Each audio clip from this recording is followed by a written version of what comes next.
The text message came at 7:15 in the morning while I was drinking coffee in our kitchen. Plans changed. You're not coming on the cruise. Mom wants only her family. I stared at that message for a long time. 15 years of marriage, and my wife Karen just uninvited me from a vacation I'd been paying for. The cruise was supposed to leave in 3 days.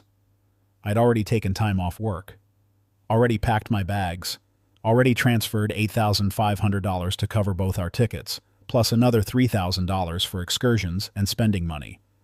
But apparently, I wasn't family anymore. My name is Jonathan Hayes. I'm 42 years old, and until that Tuesday morning, I thought I had a pretty good handle on my life. I run a successful HVAC installation business in suburban Michigan. Built it from nothing over 18 years, starting with just me and a truck, and now I've got 12 employees and contracts with half the commercial buildings in 3 counties. Karen and I met when I was 27 and she was 24. She was working as a dental hygienist back then, always smiling, always making people feel comfortable. Her mother, Patricia, had been polite enough in the early years. Never warm exactly, but civil. Her father, Douglas, was the same way. Present at family gatherings but never really engaged with me. I'd written it off as them being protective of their only daughter. The cruise had been Patricia's idea, a family celebration for her and Douglas's 40th wedding anniversary. Karen had been excited about it for months, showing me brochures, planning which ports to visit, talking about how nice it would be for everyone to spend quality time together. I'd written the checks without hesitation because that's what you do when your wife is excited about something. You support it. You make it happen. But now, sitting in my kitchen with that text message glowing on my phone screen, I realized I'd been funding my own exclusion.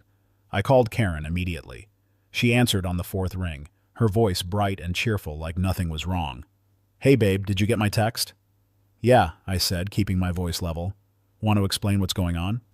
"Oh, it's just that Mom was talking to Dad last night and they realized the cruise would be a good opportunity for our side of the family to reconnect. You know, just blood relatives. Nothing personal." Nothing personal. Those 2 words did something to me. 15 years of marriage, and I wasn't considered family by her parents. And apparently Karen agreed with them enough to uninvite me without even a conversation first. "Karen, I paid for this cruise. I paid for your ticket, your mother's ticket, the whole thing." "I know, and we really appreciate that," she said, like I was a generous stranger instead of her husband. "But this is about family time, you understand, right?" I didn't understand. What I understood was that my wife had just chosen her mother's arbitrary definition of family over our marriage. "When are you leaving?" I asked. "Day after, tomorrow. I'm actually at Mom's house right now helping her pack. We're going to stay here tonight and tomorrow night, then drive to the port together early Friday morning." So she wasn't even coming home. "I'll see you when you get back then," I said. "Okay, sounds good. Love you." She hung up before I could respond. I sat in that kitchen for another hour, drinking cold coffee and thinking about every family gathering over the past 15 years. Every Thanksgiving where Patricia had made pointed comments about Karen deserving better. Every Christmas where Douglas had barely acknowledged my presence. Every birthday and anniversary where her parents had given Karen elaborate gifts and me nothing at all. I'd told myself it didn't matter, that I was secure enough in my marriage to not need their approval. But apparently it had mattered to them. And it had mattered to Karen, whether she wanted to admit it or not. Around 9 that morning, I called my lawyer. Frank Morrison had handled my business contracts for years, and I trusted him to give me straight answers. "Frank, hypothetical question. If someone pays for a vacation and then gets uninvited, can they cancel the payment?" "Depends on the circumstances," Frank said. "Who paid, who's traveling, and what's the relationship?" "I paid for my wife and her parents to go on a cruise. My wife just uninvited me but expects me to still pay for it." There was a long pause. "Jonathan, that's not a hypothetical question, is it?" "No, it's not." "Then my advice is to document everything. Save that text message. Save any other communications. And yes, if you're the one who made the payments, you have every right to cancel them." "What about the house?" I asked. "What about it?" "It's in my name. I bought it 5 years before I married Karen. If I wanted to sell it, could I?" Another pause, longer this time. "Jonathan, what are you planning?"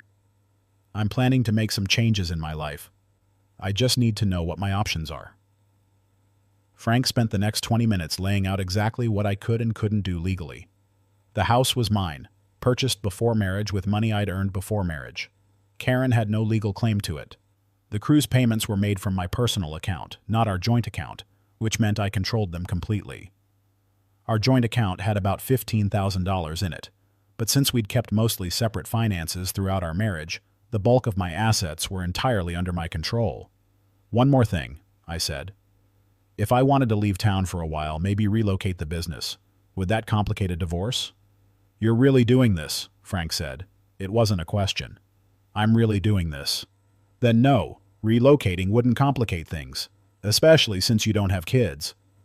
Jonathan, I have to ask, are you sure about this? 15 years is a long time to throw away over one cruise. It's not about the cruise, Frank. It's about what the cruise represents. I've spent 15 years being treated like an outsider in my own marriage, and I'm done. After I hung up with Frank, I made 3 more calls. The first was to the cruise line. Yes, I could cancel all 3 tickets with a full refund since we were still outside the penalty window. The customer service representative sounded sympathetic when I explained that my wife had uninvited me from our anniversary trip. The second call was to my realtor, Madison Cooper. She'd sold me the house 17 years ago and had been asking for years if I'd ever consider selling. Madison, remember how you said this property would triple in value if I ever wanted to sell? Jonathan, is this really happening? List it today. I want it sold within 30 days. For what price? I named a figure that would clear quickly but still net me a substantial profit. That's below market value, Madison protested. I can get you another $100,000 easily. I don't need another $100,000. I need it sold fast. Can you do it? I can have it listed by this afternoon and probably have offers by tomorrow morning.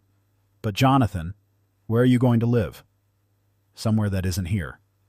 The third call was to my business partner, Trevor Nash. He and I had been working together for 8 years, and I knew he'd been wanting to buy me out for the last 2. Trevor, remember how you said you wanted full ownership someday? Yeah, but I thought you meant in like 10 years when you retire. I mean now. Make me an offer. We spent an hour negotiating. Trevor was a good guy and a fair businessman. He offered me $400,000 for my half of the company, which was slightly below market value, but came with the promise of immediate cash and a smooth transition. I'll have the papers drawn up by Friday, Trevor said. But man, what's going on? This is really sudden. Life suddenly got very simple, I told him. Turns out when people show you who they really are, you should believe them. By Tuesday afternoon, I'd canceled the cruise tickets, listed my house, and agreed to sell my business. I'd also gone to the bank and withdrawn $10,000 in cash from my personal account, just to have liquid funds available. Then I went home and started packing. Not everything, just what I needed. Clothes, personal documents, the few things that had sentimental value. Everything else could stay for the house sale. Karen didn't call that night or the next day. She was too busy at her mother's house, probably laughing about how they'd managed to exclude me from their precious family cruise. Fine, let them laugh. They had no idea what was coming. Thursday morning, I got a text from Madison. 3 offers already. Highest is asking price, all cash, wants to close in 3 weeks. Accept? I typed back a single word. Yes.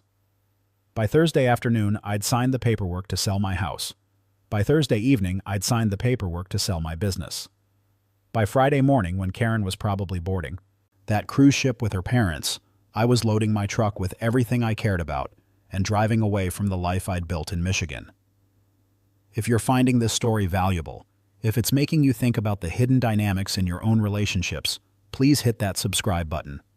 Leave a comment below about a time when someone showed you their true colors. And don't forget to like this video so more people can hear this story. Your support means everything to this channel. I drove west. Not because I had a specific destination in mind, but because west felt like the opposite of everything I was leaving behind. I'd always wanted to see Montana, the mountains and the wide open spaces. Figured now was as good a time as any.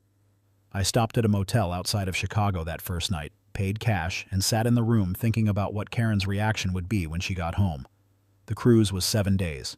She'd be back next Friday, expecting to walk into our house and pick up where she'd left off. Instead, she'd find an empty house with a sold sign in the front yard and a note from me taped to the kitchen counter. I'd written the note before I left, kept it simple and direct. Karen, since I wasn't family enough to join the cruise, I figured I wasn't family enough to stay in this marriage either. The house is sold. The business is sold. By the time you read this, I'll be gone. Your mother got what she wanted. A family cruise without me. Hope it was worth it. Don't try to find me. Jonathan. I kept driving west through Iowa, South Dakota, and finally into Montana. Found a small town called Bridger Ridge, population 4,000, where the nearest city was 2 hours away, and people still left their doors unlocked at night. Rented a cabin on the edge of town month to month, and settled in to figure out what came next. My phone started ringing on Friday evening. Karen calling from the cruise ship, probably having just gotten cell service at one of the ports. I didn't answer.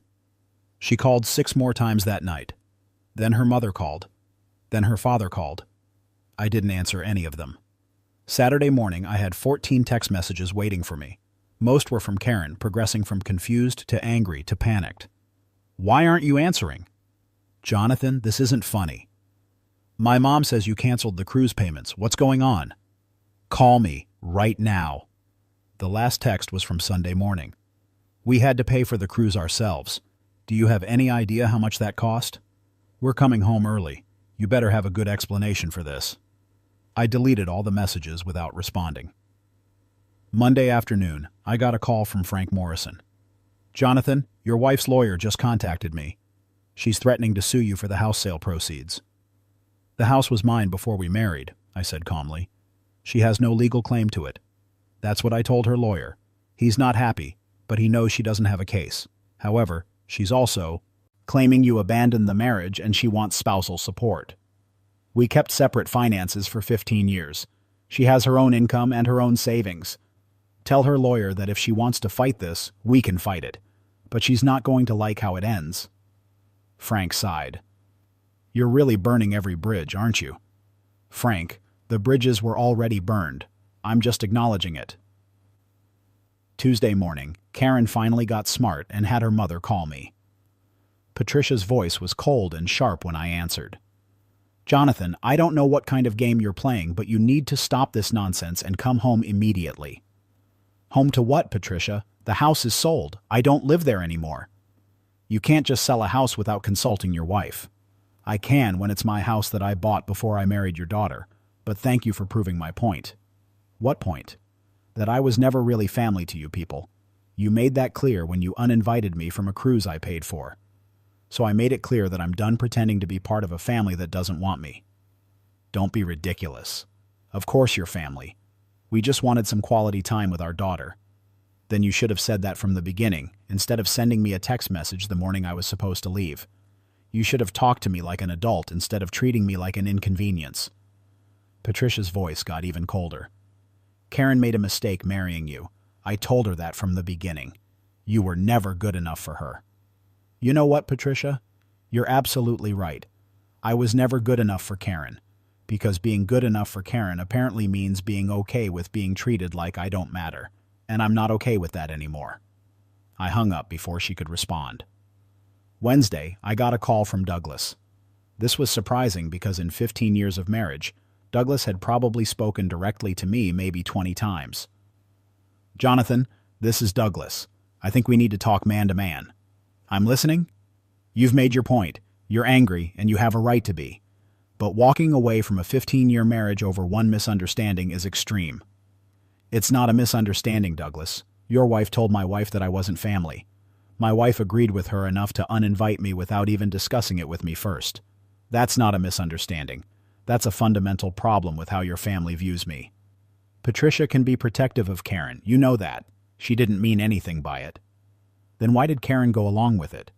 Why didn't she say, "No, Mom, Jonathan is my husband and he's coming with us"? Why didn't she defend our marriage instead of just sending me a text message? Douglas was quiet for a moment. She should have handled it differently. I agree with that. But she loves you, Jonathan. She's devastated right now. Is she devastated because she loves me? Or is she devastated because I finally pushed back against 15 years of being treated like I don't matter? Another long silence. What would it take for you to come back? I'm not coming back, Douglas. I'm done. Tell Karen she can file for divorce, and I won't fight it. We kept our finances mostly separate, so the division of assets should be straightforward. I've already instructed my lawyer to be fair but firm. She'll get what she's legally entitled to, which isn't much since most of my assets were acquired before the marriage. You're really going to throw away 15 years over this? I'm not throwing anything away. Your family did that when they decided I wasn't worth including in your anniversary celebration. I'm just accepting reality. Thursday morning, Karen called from a number I didn't recognize. When I answered, her voice was different. Smaller. Uncertain. Nothing like the confident woman who'd sent me that text message 9 days ago. Jonathan, please, we need to talk about this. What's there to talk about, Karen? I made a mistake. I should have stood up for you. I should have told my mom that you were coming no matter what she said. Why didn't you? She was crying now. I don't know. She was so insistent, and I just didn't want to fight with her about it.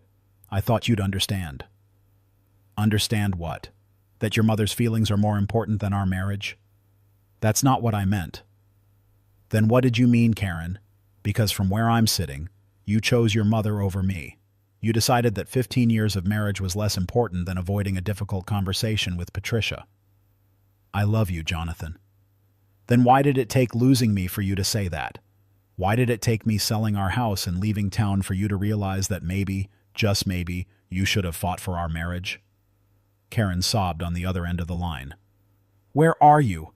Just tell me where you are and I'll come there. We can work this out.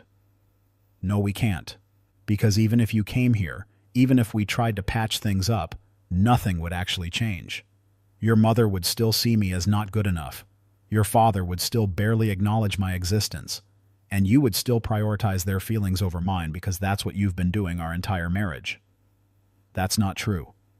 Karen, name one time in 15 years when you chose me over them. One time when your mother criticized me and you defended me. One time when they excluded me from something and you pushed back. The silence stretched so long I thought she'd hung up. Finally, she whispered, I can't. Exactly. And that's why this is over.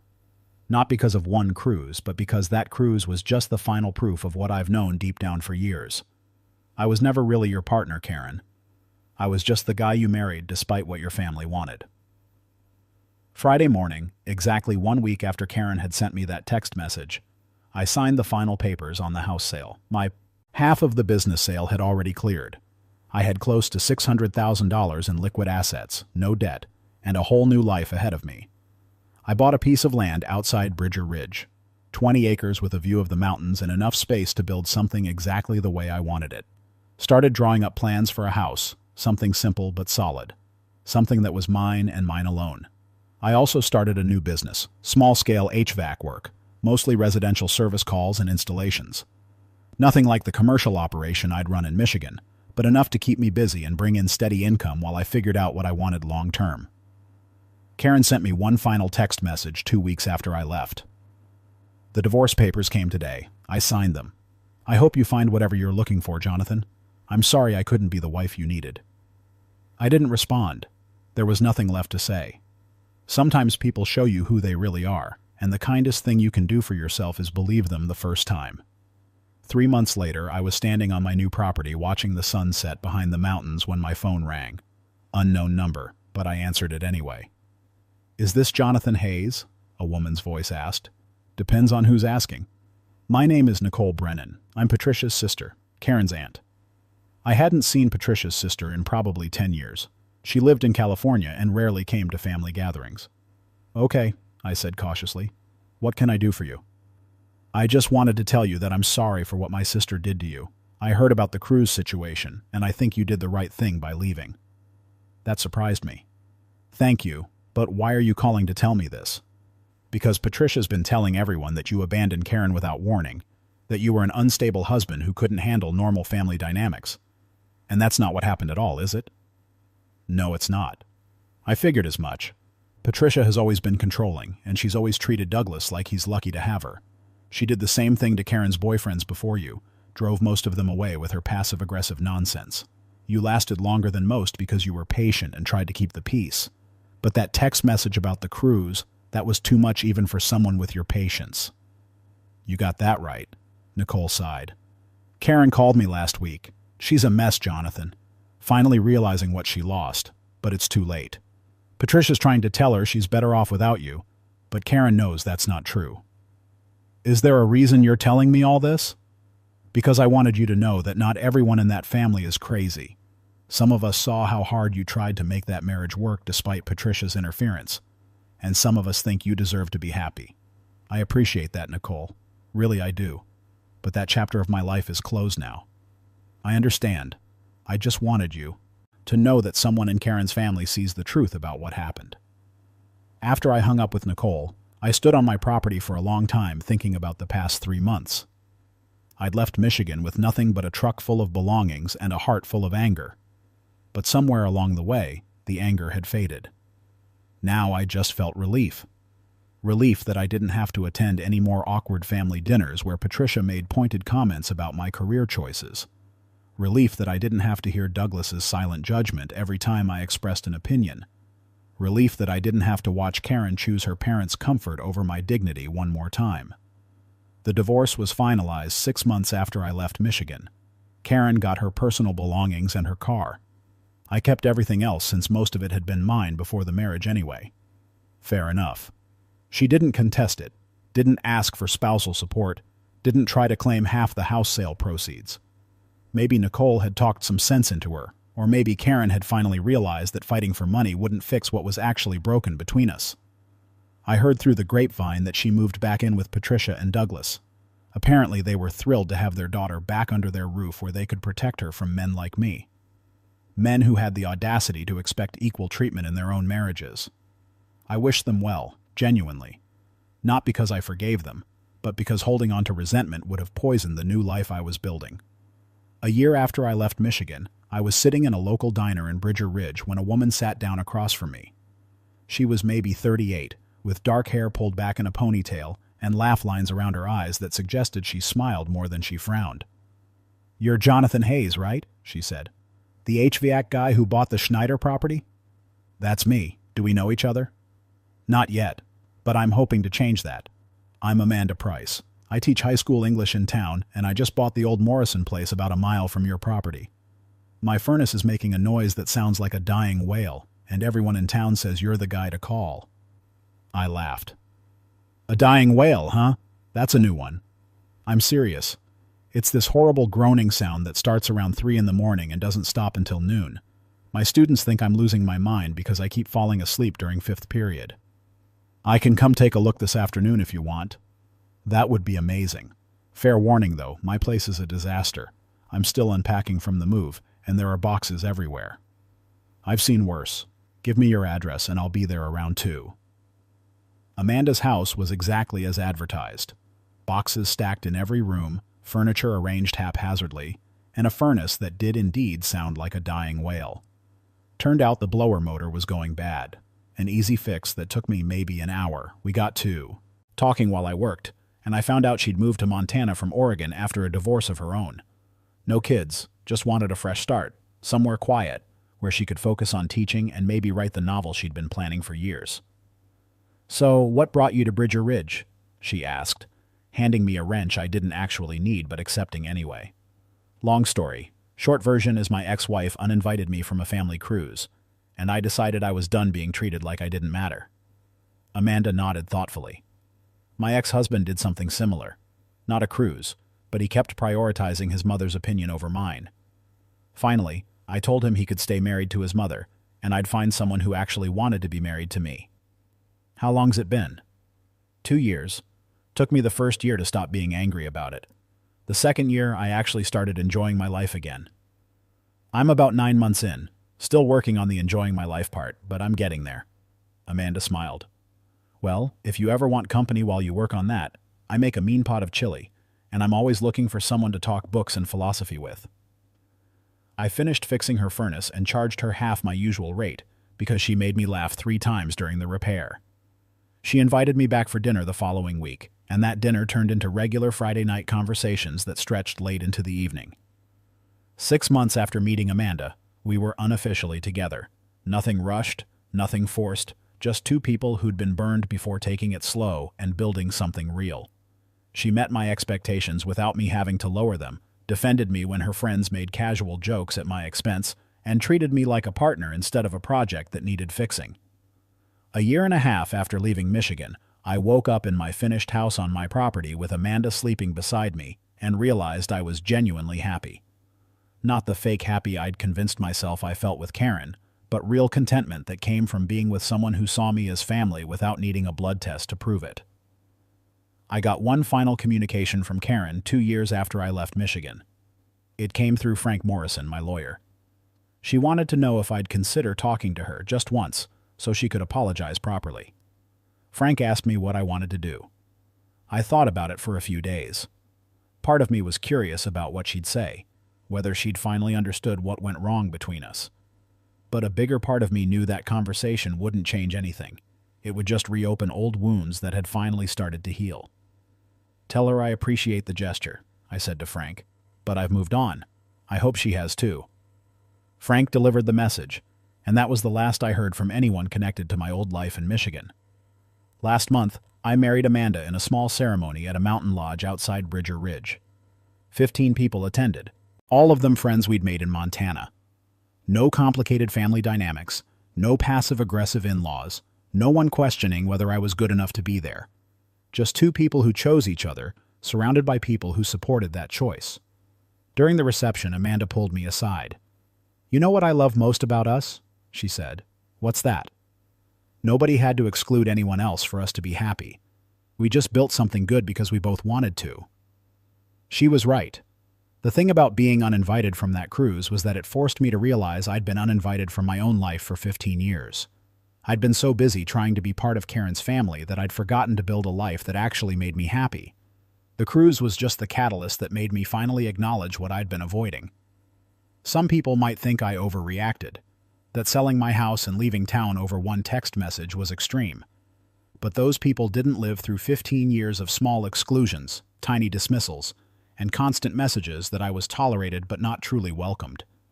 They didn't sit through countless family dinners where Karen's parents reminisced about her life before me, like those were the good old days they couldn't wait to return to. They didn't watch their wife choose her mother's comfort over their marriage again and again while pretending it was normal. The cruise wasn't the problem. It was just the moment when I finally stopped accepting behavior I never should have tolerated in the first place. And yeah, my response was decisive, maybe even harsh. But sometimes the kindest thing you can do for yourself is make a clean break instead of dragging out something that's already dead. 3 years after leaving Michigan, I barely think about Karen anymore.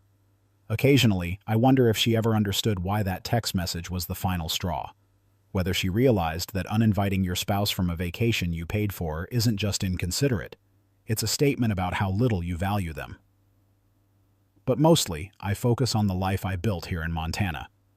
The business that's growing steadily, the house that's exactly what I wanted, the wife who treats me like an actual partner instead of a convenient accessory to her family's plans. I focus on the fact that I'm finally living a life where I matter, where my presence is wanted, not just tolerated, where nobody questions whether I'm really family because everyone already knows I am. If you're watching this and you're in a relationship where you're constantly made to feel like you don't quite measure up, like you're always one step away from being excluded, I want you to know something. It's not normal. It's not something you have to accept. And it's definitely not something you should spend 15 years trying to fix. Sometimes the best thing you can do is recognize that you deserve better and be brave enough to go find it. Even if that means walking away from everything you built and starting over from scratch. Because here's what I learned from that text message and everything that followed. You can't force people to see your value. You can't convince someone to treat you with basic respect if they're determined not to. And you definitely can't build a happy life with someone who prioritizes avoiding conflict with their parents over protecting your dignity. The cruise was supposed to be a celebration of family. Instead, it became the moment I realized I'd never really been part of Karen's family at all. And once I accepted that truth, everything else became clear. I didn't need to fight for a place at a table where I wasn't wanted. I needed to build my own table, invite people who actually wanted me there, and stop wasting energy on relationships that had been broken from the start. 3 years later, I'm sitting on my porch in Montana, married to a woman who chose me without hesitation, living a life I built entirely on my own terms. And I'm grateful for that text message because without it, I might have spent another 15 years pretending everything was fine. Sometimes the worst thing that happens to you turns out to be the best thing that could have happened. You just have to be brave enough to see it that way. If this story resonated with you, if it made you think about the value you bring to your own relationships, leave a comment below sharing your thoughts. And if you know someone who needs to hear this message, someone who's been tolerating treatment they never should have accepted, share this video with them. Sometimes people need to hear that it's okay to walk away from situations that diminish them, that it's okay to demand better, that it's okay to build a new life when the old one stopped serving you. Thank you for watching, and remember that family isn't about blood or obligation. It's about the people who see your value and treat you accordingly. Don't ever settle for less than that.